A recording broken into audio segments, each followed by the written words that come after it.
It was believed that George Washington had wooden teeth at one time, might still be believed by some, and there continue to be sightings of Bigfoot, the Loch Ness Monster, and occasionally Elvis. Some think that the moon landing was faked, although there's a robotic lunar orbiter that has spotted more than one of these lunar descent modules sitting on the surface of the moon. There are plenty of things that you can believe that are flat out wrong, but no one gets hurt if you believe them. Now, there's a doctrine of Christianity known as original sin, Doctrine of Original Sin, full name, and I think it's caused a good deal of harm, not just to individual believers, but to Christianity as a whole. Now, you may not take literally the story of Adam and Eve, but many do. In fact, it's an article of faith to some. Why? Because it explains something to them called the fall of man, or the beginning of sin in the world. And as the story goes, Adam was told he could enjoy the fruits of all the trees in the Garden of Eden. Well, except this one, and that was the fruit from the tree of the knowledge of good and evil. Cumbersome name for a tree, yeah. And the fruit of that particular tree represented a grave danger, not just to Adam and Eve, but to all mankind. And Eve was a curious woman, and one day she was chatting with the serpent. Well, a serpent. There might have been more than one of them scurrying around. Eve was convinced by the serpent to try the fruit, and she did. And more than that, she talked Adam into taking a bite. Well, to make a long story short, God was powerfully angry about this and kicked Adam and Eve out of the Garden of Eden and went on to pronounce separate curses for the man. He'd have to work by the sweat of his brow for the rest of his life. Eve would suffer pain in childbirth. And the serpent would now be a snake and crawl in its belly like a reptile for all eternity. And that's the Reader's Digest version of a longer and more confusing story.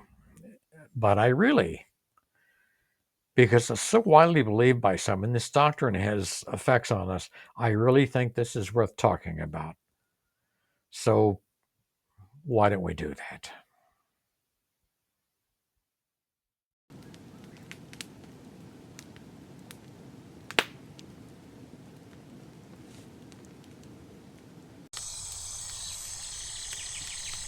Okay, this is about religious deconstruction.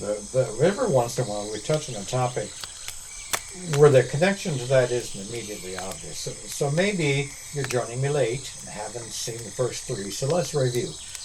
The phrase religious deconstruction implies two things. Religion's involved. That's clear enough. But the other half, deconstruction, that tells you that we're not taking a wrecking ball thing. Not just blowing it up. Deconstruction means taking something apart with some care. Reverse engineering is the term I prefer.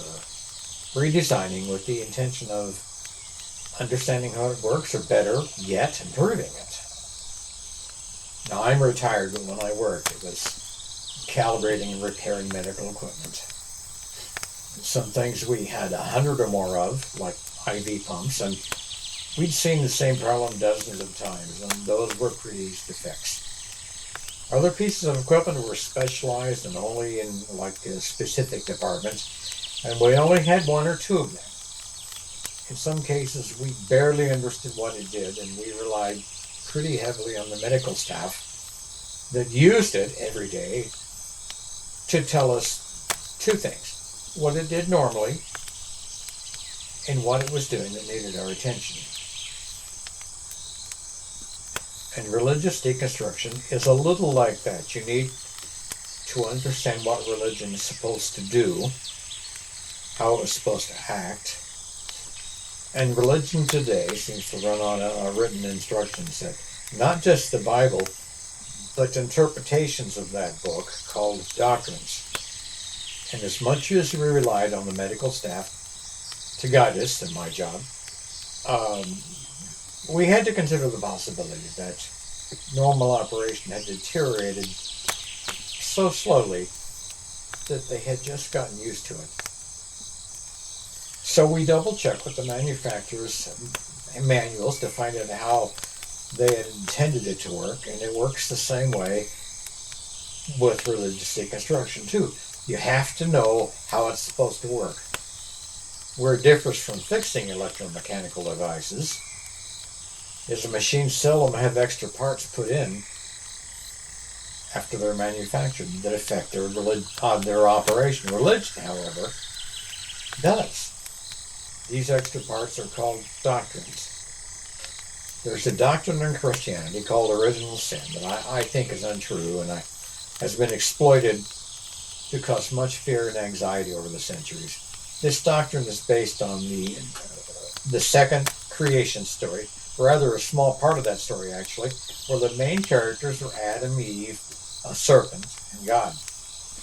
A tree called the knowledge of good and evil, cumbersome name for a tree, and God told the man not to eat of the fruit of that tree in particular, or he would, this is a quote, would surely die. The man had just been created that morning.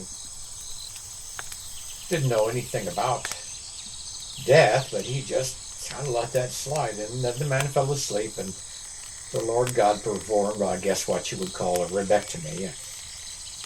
And presto changeo, when the man woke up from his nap, there was a woman. Well, the man was very pleased. The next thing that happens is this. The woman was having a conversation with the serpent, a very chatty serpent who convinces her that she could eat the fruit of the forbidden tree, that she wouldn't die, and God really wouldn't mind all that much. And that sounded reasonable to the woman, so she took a bite and thought, well, this is really good. Adam would love this. And gave the fruit to him, and he took a bite. So God finds them later, and he's not very happy.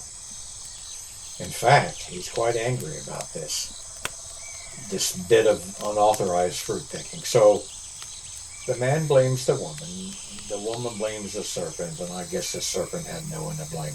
And so God passes out specific punishments for the man, for the woman, and the serpent, and without ceremony kicks them out of the Garden of Eden. Now, let's step back and take a 30,000-foot view of this whole thing. The Jews have been custodians of this story for thousands of years, but it wasn't called the fall of man until a guy called St. Augustine comes along 350 years after Christ and interprets the writings of Paul to come up with the idea that Adam's original sin is tainted to every man, woman, and child born ever since. Even babies who didn't have the wherewithal to sin themselves were tainted with Adam's sin and were doomed unless they were baptized.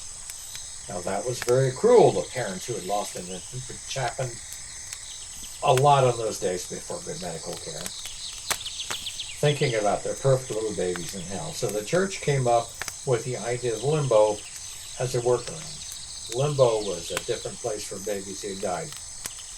A place that wasn't quite heaven, but it wasn't quite hell either. So the theological brainstorm of limbo was developed around the year 1300 and finally abolished in 2007. So, 800 years later, the church never got in a hurry to do things. There are some logic holes in this creation story big enough to drive a bus through. The Jews have had this story much longer than we Christians, and they had never had any concept of original sin at all. And neither did the very early church. So I'll just be blunt about it. I think this doctrine's a bad idea. And we as individuals and the church as a whole would be better off without it. It sets God and man against each other from day one. And I think God is on our side. I don't think God is mad at us. In addition to that, if God pictured elsewhere as all-knowing, must have known that this sin in advance. And the whole story seems to be one where he set us up, knowing in advance that Adam would give in to the temptation and all that followed.